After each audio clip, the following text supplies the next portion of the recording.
So in America, that book, we describe, that particular book has sensitized America. It cautioned the Americans to take a second look at the kind of development they were following till then. Rachel Carson's book cautioned and then warned the Americans. Look, we as a country are going in the wrong direction. Our actions are leading to destruction. What was being promoted in the name of development was in reality nothing but destruction. So her book actually caught the imagination of the American intelligentsia, and they were slowly moving in the direction of environment protection. The next important date is around 1964. Rachel Carson was invited to visit the American Senate, and she was requested to make a presentation about the book and her research. The Environment Committee of the Senate gave that particular opportunity. It's a great honor. So she went there, by which time her health was not good. But in spite of that, she went in a wheelchair and made her presentations. A convinced Senate Environment Committee, they took the initiative and they ensured Clean Air Acts, that is, Prevention of Air Pollution Act, Prevention of Water Pollution Act, and to implement those acts, they created EPA, Environment Protection Agency, in America.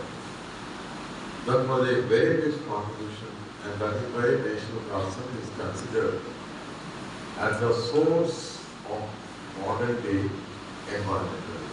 Okay? Now the next important day, one senator by name Gaylord, he took the initiative and he recruited one student from Harvard Law School, and together they become a two-man army. And they traveled, because those days, 1970, the world did not have internet. There was no WhatsApp. It was extremely easy, nothing like a mobile.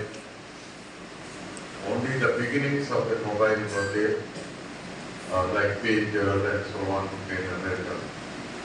But that was confined to a selected few. Whereas the point is, even without internet, they were able to contact the rest of the world and convince them that the time has come for sapiens, that is we, the people living on this planet, that we should observe a day for the planet Earth. అంటే ఏంటి దాని meaning ఏంటంటే మనం అందరం కూర్చొని ఒకరోజు మనం సీరియస్గా ఈ దరిద్రికి జరుగుతున్నటువంటి ఇంపాక్ట్స్ మన యాక్టివిటీస్ వల్ల we need to study environmental impact, and that particular date is April 22nd, 1970. April 22nd, 1970. It was observed as the Earth Day. After that, every year it is being observed. So this year also, when April 22nd comes, you and your distinguished faculty and the director, all of us should ponder how safe or how serious the planet Earth is. Because the whole world is talking about this crisis. And the discussion should percolate to the classroom and to the school also. So April 22nd, Earth Day, okay? What happened in 1970 is, for the first time in more than 200 cities, Earth Day was observed. But these 200 cities were spread out in all the continents. And the United Nations then made an assessment. It took the information from all the countries, all the 200 cities, and they calculated that about 20 million people participated. That is, 20 million people, about 2 crore people. They came onto the roads, into the halls, into the convention centers, in the schools and colleges, in the busy streets of all the leading cities. They came out and demanded that we should discuss the crisis, and the nations of the world, they have to take initiative to protect the planet Earth. 2 crores of people, 20 million people, okay? 10 million means 1 crore. 1 million means 10 lakhs. That was a big number. And organized by only 2, 1 senator and 1 student. So 2 people could make a difference. And that was taken note by the UN. UN means United Nations. And then they took the lead because they realized that the civil society at the global level is giving the signals. They are worried, they are concerned. And that it is the job of the UN to protect the planet Earth. Already people are voicing concern. And therefore, the United Nations then decided that they shall take initiatives to organize a global meeting. And this was organized. The first such meeting was organized in Stockholm, in the city of Stockholm. Stockholm is in Sweden. Sweden is in Europe. And the conference was inaugurated on June 5th. That is why June 5th of every year after 1972, it is being observed as the World Environment Day. Okay? So next year we will all observe Reddy from Nalsa. Sir knows the director is a good friend of him, and he will come and he will guide you all. Okay, on that particular day, about 1,200 delegates from almost all the countries assembled in Stockholm in the year 1972. That was the first conference. It is known as the United Nations First Conference on Human Environment. Okay? And on behalf of India, our Prime Minister, then Prime Minister attended. And after that, the government of India came up with the Prevention of Water Pollution Bill, 1934. And pollution control boards came to be organized in this country in the year 1976. And 5 years later, the Prevention of Air Pollution Act 1981 was enacted. And the task of implementing that particular act also was given to the pollution control boards, which were already formed in 76. In the year 1984, December, exactly 40 years ago, in Bhopal, there was a massive, deadly, poisonous, toxic killer gas known as MIC, methyl isocyanate. It leaked out of a factory known as Union Carbide, India. And in a matter of 2-3 hours, it killed about 4,000 people in Bhopal, India, in our country. Right? 4,000 people. The whole world was shocked.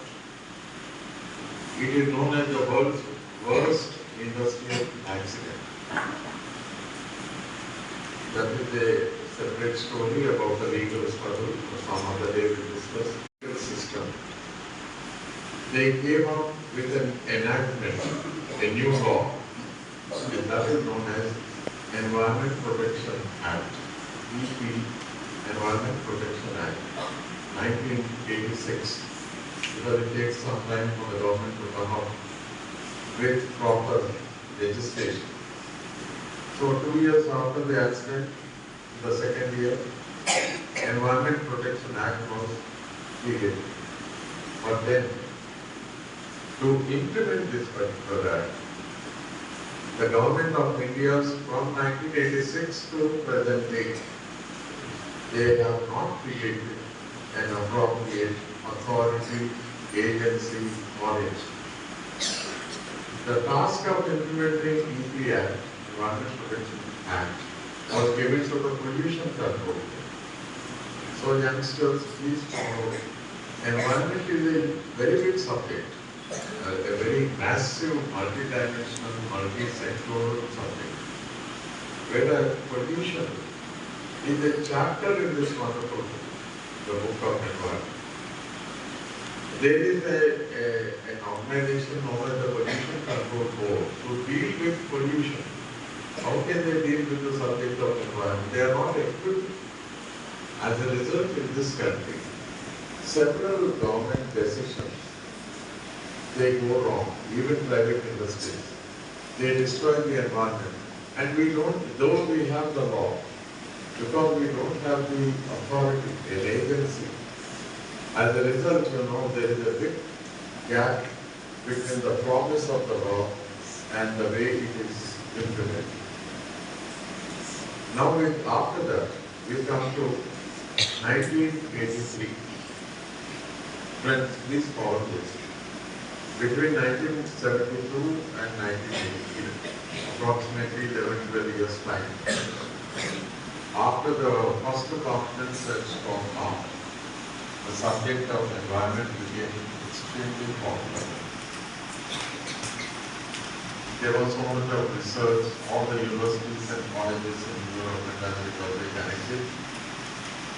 Hundreds of books were written, thousands of PhDs done, and thousands of articles published. So there was a tremendous growth of literature when it comes to the subject of environment. So to understand the growth of the literature, United Nations then appointed a commission. It's known as WCED, World Development. And you are not listening, friends. What is the commission appointed? World Commission on Environment and Development, WCED. Suppose you go for an examination and they ask you this very important question. What is WCED? Don't be afraid, it is nothing but World Commission on Environment and Development. Right? And the chairperson was then Prime Minister of Norway. Some name is very big, Mrs. Brundtland. Sometimes this commission is also known as the Brundtland Commission. Okay? Don't be confused. Every word which I am using now, you have to check out. When you have time, in the computer, go to the internet and you check every word. And then ponder and think and write your notes. You have to be battle ready every day. Okay, friends, that particular commission, they worked for 4 years and they submitted a wonderful report. And the name of the report it becomes famous because it is published in a book form. And the name of the book is Our Common Future. Now, when I use the word our, it is the common future of humanity at the global level. There is no discrimination, whether it is white or black, east or west, north or south, nothing. In fact, it is a question of survival of life on the planet Earth. Not only sapiens, but every form of life is endangered. And that report is wonderful, I request all of you to Don't be afraid of listening to the wonderful lectures in YouTube. Initially, you listen, you hear those lectures. Gradually, you can read the book. Okay. Now that do it. Then United Nations decided to organize another major global conference of all the countries. Exactly 20 years after Stockholm, that is 1972 plus 20, then it comes in 1992. A very big global conference was conducted in Rio de Janeiro, Brazil. And there, about 15,000 people attended. All the nations were there. And in a separate, the national representatives meet in a group hall. So outside there will be other meetings going on. And all the representatives of all the countries, they discuss this particular World Commission report and then unanimously adopted. That is, that report was adopted by all the countries. Now, what is there in that particular report for all of us? That report is in two parts. The first part is very simple. It enumerates the very many problems faced by the planet about which I have, in the beginning itself, I made a mention. The first one is the depletion of the ozone layer. Second is global warming. Third is the loss of species, or the story of vanishing species, loss of biodiversity, in other words. Then the fourth is about desertification. People struggle for water. And the fifth is the danger posed by the nuclear reactors and bombs. You take it as a nuclear threat. But in addition to these five, there is always the challenge of organizing development. How do we organize development? For that, what is development? And there, that particular report gives and defines development and says that it should be sustainable. The word sustainable was first used in that particular report. And they described it very effectively, and they said, I request all of you to go look into the YouTube, and no doubt, sustainable development is development which enables the present generation to organize activity to meet the present generation needs, N-E-E-D-S. Yes, everybody has the right to fulfill or meet their needs, but nobody has the right to be greedy.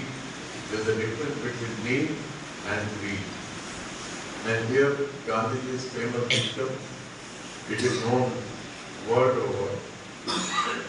And he says that there is enough in nature to meet the needs of all, but not sufficient to satisfy the greed of the few. That is why we the people, every one of us need to be responsible. We have to think about it, and we need to realize that we are not the last generation to live on this planet Earth, and that life has to continue. Therefore, we have an obligation and a responsibility towards the coming generation.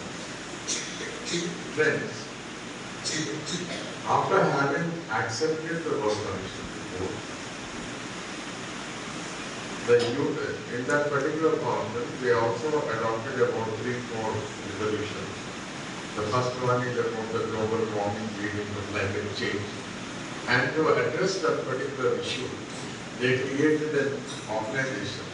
It is known as United Nations Framework Convention on Climate Change, UNFCCC. UNF, are you following? What did I say? UNFCCC. Okay?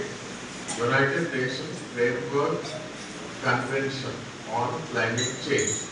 Okay?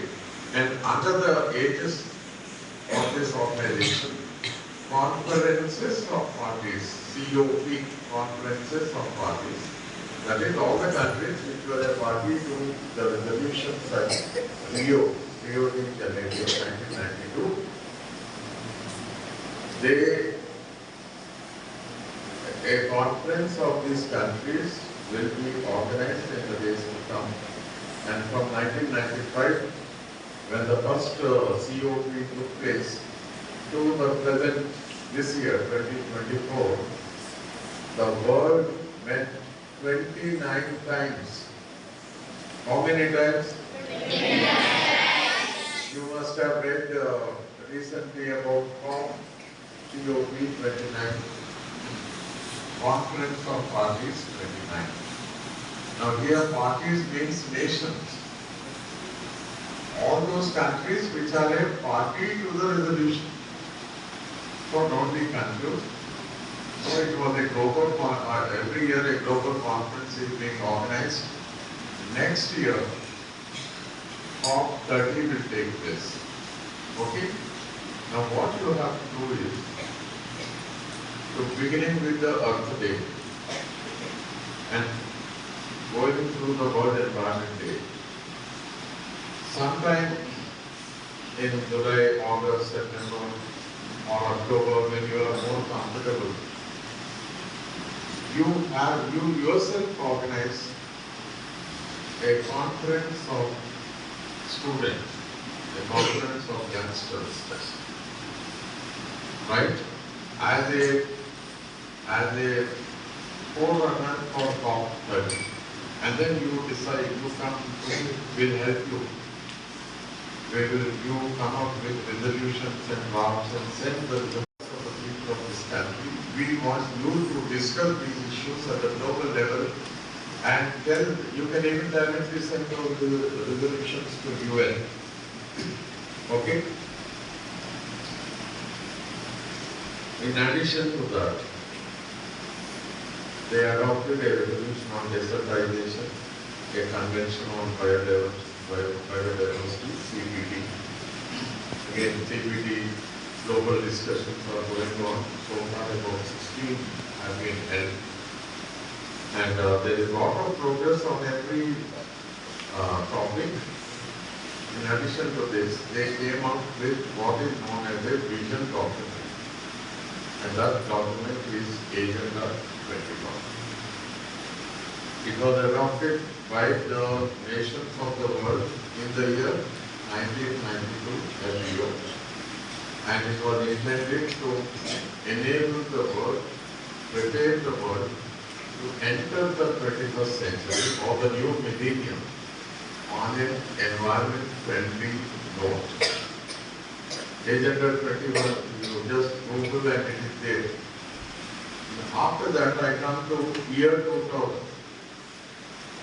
Year 2000 means one millennium came to an end. Millennium is a 1,000-year period. And another millennium was about to start. At that time, United Nations gave a development package to address the problems of the extreme poor in every country.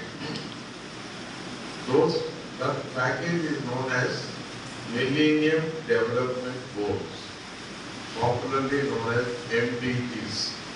Okay, you got the point? What are MDGs? Millennium Development Goals.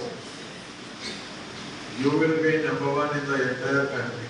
Just listen, write down notes, listen to the lectures in YouTube, or I'll give you the names. Learn about the books. You have book reading, at least about speakers to speak about important books. Your director knows all of them, all the important from this subject. They will come, they will help you. But you have to prepare yourself. Now I am coming to the last part of my lecture. even as the Millennium Development Goals were being attempted to be implemented by the nations of the world, United Nations, however, was working on another mission document which shall be a continuation of MDGs. And they were trying to make it more and more inclusive. And that is where the World Commission report, all the findings of the report also were added to the MDGs. And then the world met again once more in Johannesburg. So where in Johannesburg? In South Africa. The world met in South Africa. They discussed the vision document in the year 2010, right? And they adopted it. It was 2010. MDG program was there in 2015. Meanwhile, the world began to think. And that particular document which was prepared in Johannesburg is known as the future we want. The future we want. That also is a book. I request all of you, look, don't read the books because it is time consuming. But on every topic you listen to 2 or 3 lectures, right? You will enjoy, you will become masters of this particular subject. So the future we want document was fine-tuned, and finally in 2015 the world adopted it, and that particular program is known as Sustainable Development Goals. Sustainable Development was first defined in the World Commission report of a common future. Now, over a period of time, it has grown, and what a fascinating story, because we humans are wonderful dreamers. We are excellent dreamers. We have the capacity to visionary. So Sustainable Development Goals were adopted in September 2015. And our Prime Minister Modi also was there. We also agreed. Everybody puts their signatures. It is not Modi's signature, it is the signature of India. So we the people have agreed through our Prime Minister, we gave our consent. And now we have to ensure that India becomes sustainable. Yes, all of you youngsters, you have a great responsibility. We all collectively need to be moving towards sustainability because we are all pledged to make India great again. So, how can we do it? Now, just a few points about India today. A few points and then solution. Automatically they become visible. Youngsters, at the outset, our generation should apologize to your generation. Our generation destroyed the forests, we polluted left and right. In India, every river is poisoned.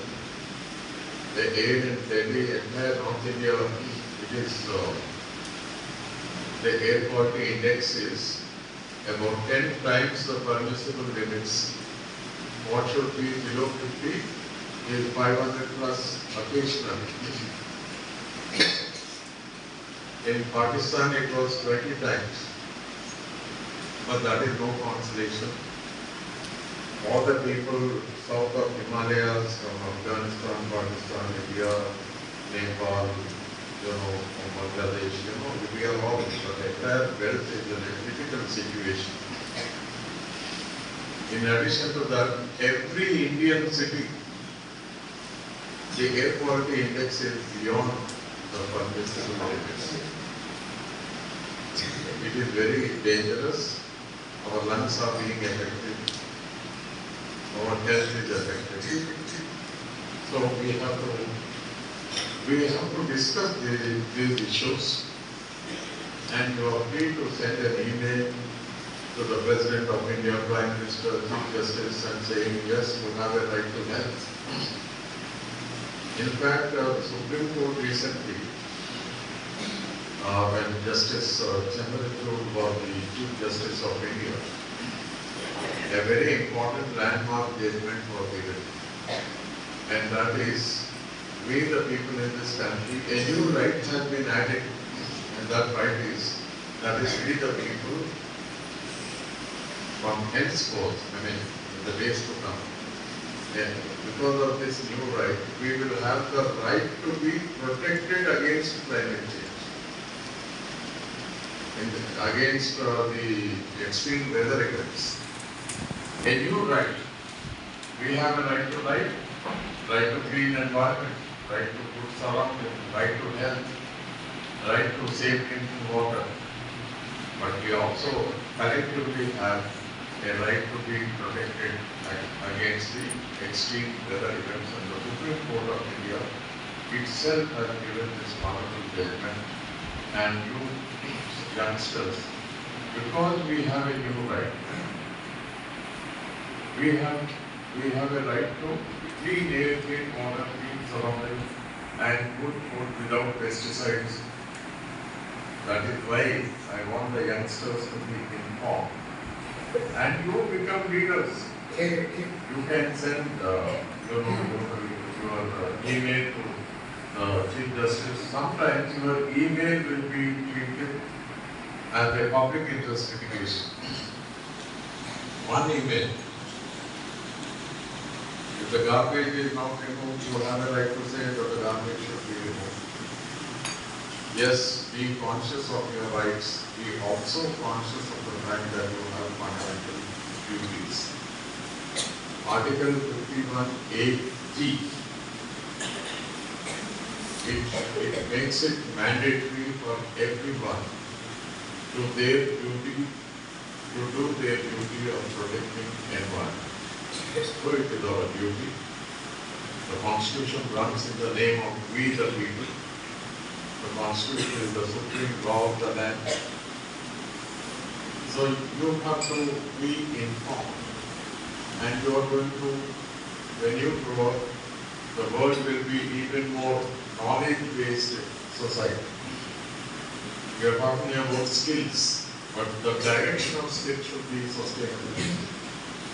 So that is why it's important that you discuss this subject very often and participate in any environmental discussion online with any part of any country in the world. Don't hesitate. You are a global citizen, right? And lastly, I told you about the status of environment in this country.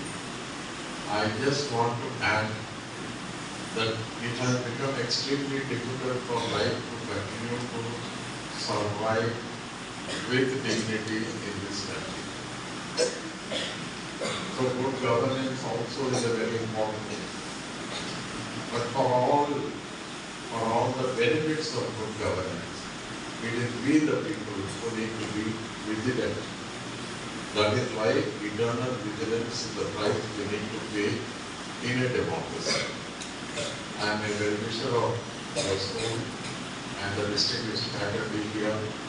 Whenever you need any support on this wonderful subject of environment, not only me, my distinguished students are very famous. They will also come. We are with you. Come on, let us become partners for the protection of the environment. Thank you very much. Technology of protection. And I always call society as like that. So even you friends, you may be going to IIT or medicine or engineering or law, whatever your subject. But please remember that the time has come for every student to take a multidisciplinary approach to knowledge. Simply following, for example, you need to understand what sort of society we are in. Because unless you, and in fact medical college there is a subject known as what we call preventive medicine. There is a subject, SPM, social and preventive medicine. Public health is a big subject, but for that you need to know the public. So that is why today all of us, you need to take a synergy. There should be a synergy of various fields of knowledge. A little of geography, astronomy, everything. And law is mandate. You need to understand not just India's constitution, but also you need to have an idea of the very many agreements. That is all the United Nations conferences, conference of parties on climate change resolution, convention on biodiversity resolution, then all the enactments of Parliament, Supreme Court judgments pertaining to environment, and it goes on. But still, I will tell you from my own life one or two examples. Very, very simple to pressurize the government. Very simple. The government of India wanted to locate a nuclear reactor at Nagarjuna, and it was supported by the state government.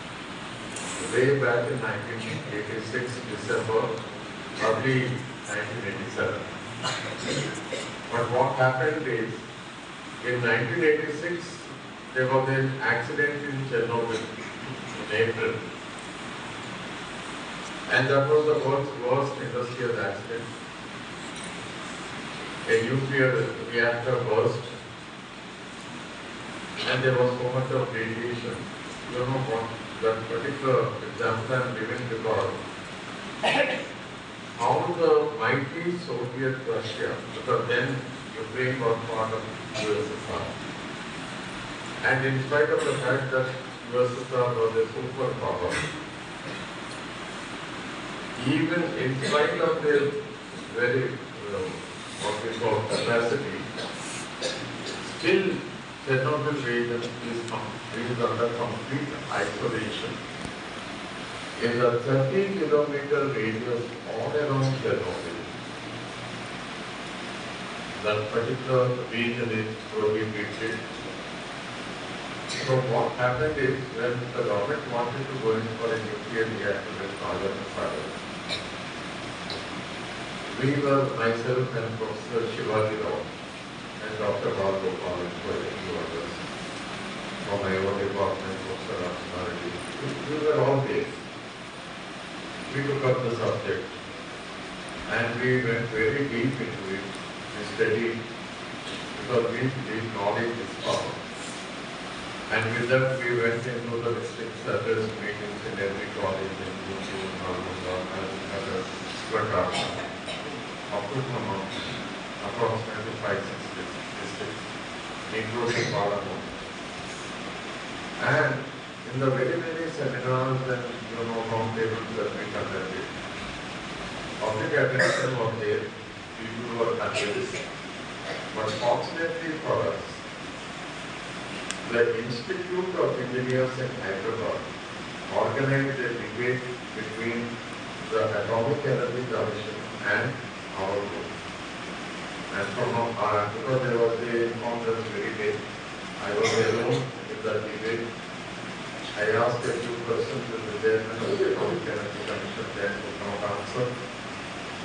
And meanwhile, there was so much of pressure generated to the government people.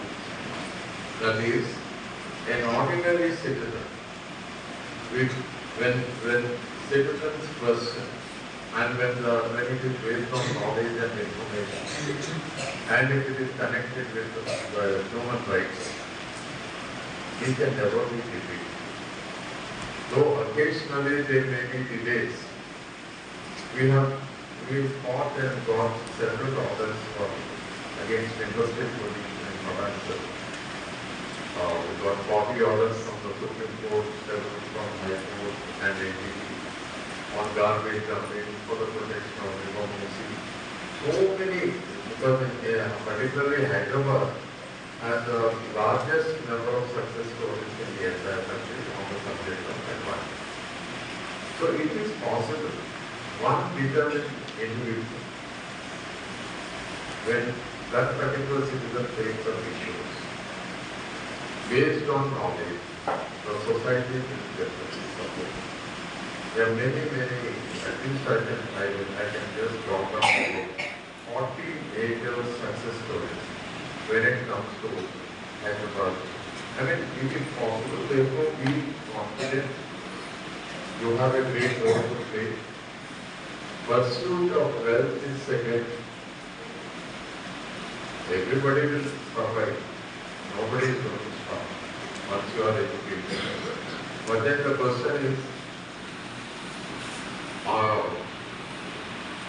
as Swami Vivekananda rightly said, he or she alone, they alone live only for others' sake. In fact, that is the challenge of life. When you live for the sake of the environment and society and people, when you identify and work in order to ensure that the essential needs of the poorest of the poor are taken care of, when you become their advocate,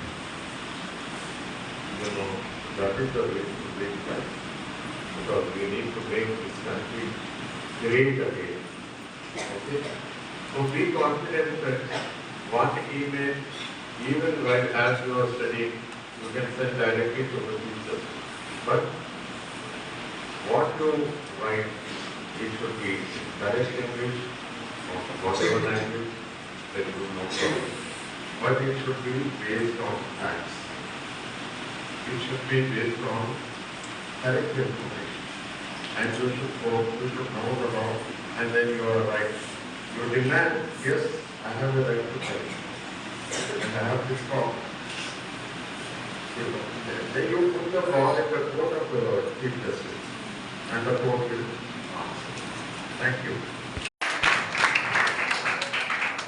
Sir, in the present generation for India, what is the most important social factor?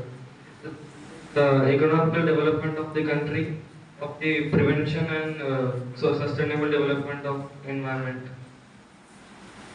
The most important task before the people of this country is that we, the citizens, we are still continuing to be people only. You look at the original constitution, look at the preamble, the first three letters are we the people. Okay, that was okay when 1949-50. We were people, but today we have to become citizens. A citizen is a person who knows the law.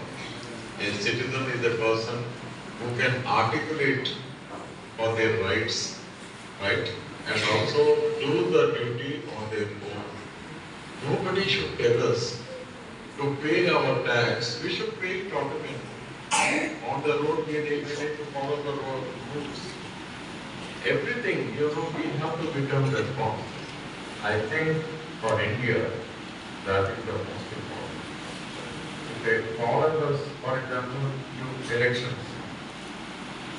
Every now and then we have state elections, parliament elections, whatever. And shamelessly in this country, people demand that the next adjoining village, they were paid 10,000 rupees per vote. And how come you are giving us 5,000? And they go on a dharna, that is reported. And nobody takes objection. We can't be selling our vote. That is, we are not responsible. And again, we need to be vigilant. Just as during the freedom struggle, when India was fighting for freedom, the advocates were in the forefront. Today, the youth have to be in the forefront. Right? The biggest challenge before the country is to make all the youngsters realize their responsibility. Otherwise, it becomes even more difficult. Right now, Delhi, you can't live in Delhi. Entire North Hyderabad is not famous. And yet, if you don't protest, how will you survive? In agriculture, they are using pesticides, weedicide, fungicide, herbicide, everything is a poison. And we don't protest. So, protest, yes, but violence, no. It should be a knowledge based. You have to register, yes, and I have a right to that. Now, suppose what happens if 10 of you go to the High Court and directly tell you, nothing is going to happen. Nobody is going to punish you for that. I myself appeared in the court several times. I never lost a case. The reason is my submissions are based on and also to stand for the people, for the environment, for life on the planet Earth. Then you will enjoy it. The joy of living will increase. Okay?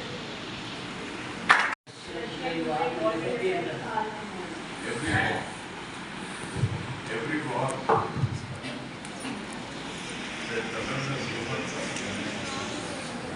and every particular war. One of the countries, the Russians, they destroyed a dam or maybe war is very fast. You imagine, suppose we are there on the sea, our home after the civil war. So the mood of the world then was no more wars. Because if there is another war, that will be a nuclear war, and that will be the end of the world. But if you, that is why you have to become a spokesperson for peace. Now, ఇప్పుడు ఎవరు కూడా మొహమాటంగా మాట్లాడకుండా ఉంటారు. You are going to be a citizen for a great country. We are the world's largest, if not the biggest, most populated country. We have the largest number of youngsters in this country. But qualitatively, everyone, every child in this country should be a leader, a number one person in whatever subject it is. Suppose you are in medicine, you will become the best doctor, best advocate, best scientist, best person. All of us have to work very hard to improve every ecosystem. To adopt, you plant more trees, you stand for the biodiversity, for the protection of life on land, in water, right? And a golden opportunity, we are born when we are God has given this wonderful life. Just we need to live our life meaningfully. And it is always better to stand and to give the gods. I will send one small note to Madam, and then we will be in our WhatsApp. The developed countries like Japan and Russia, as they are exploiting the other countries in many other ways. So can this be controlled? And by whom can it be controlled?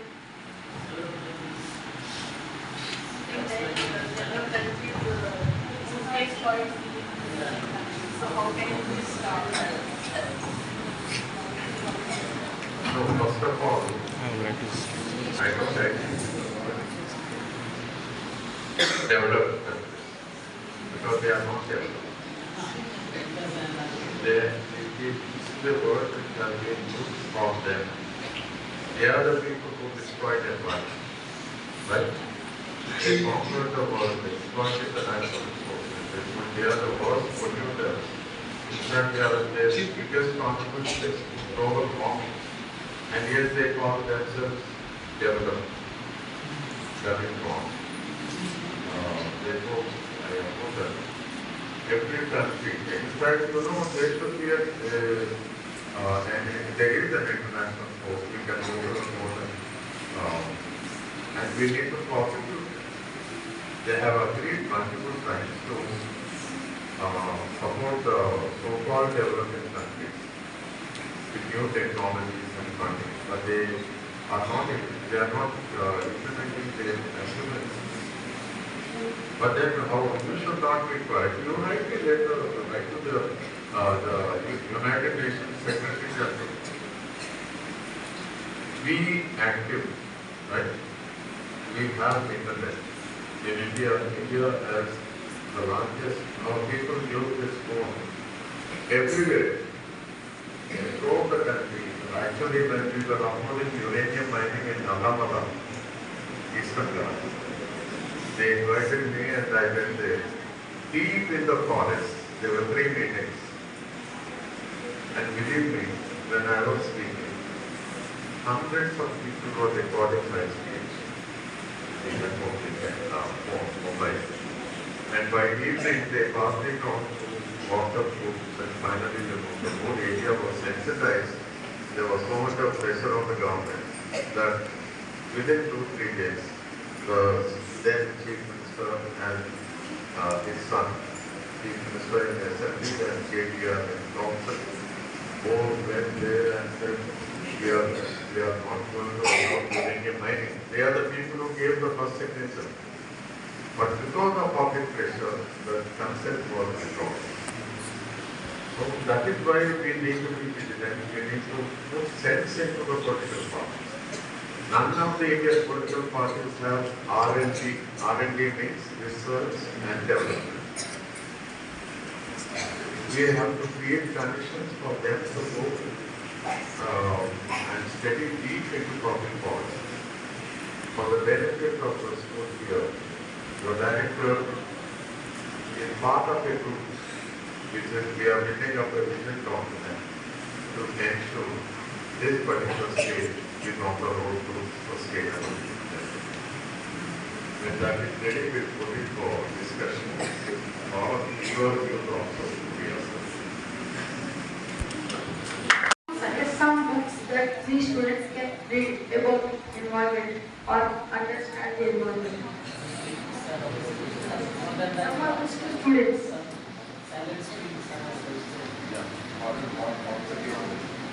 Can you suggest some books to our students to understand environment? And so,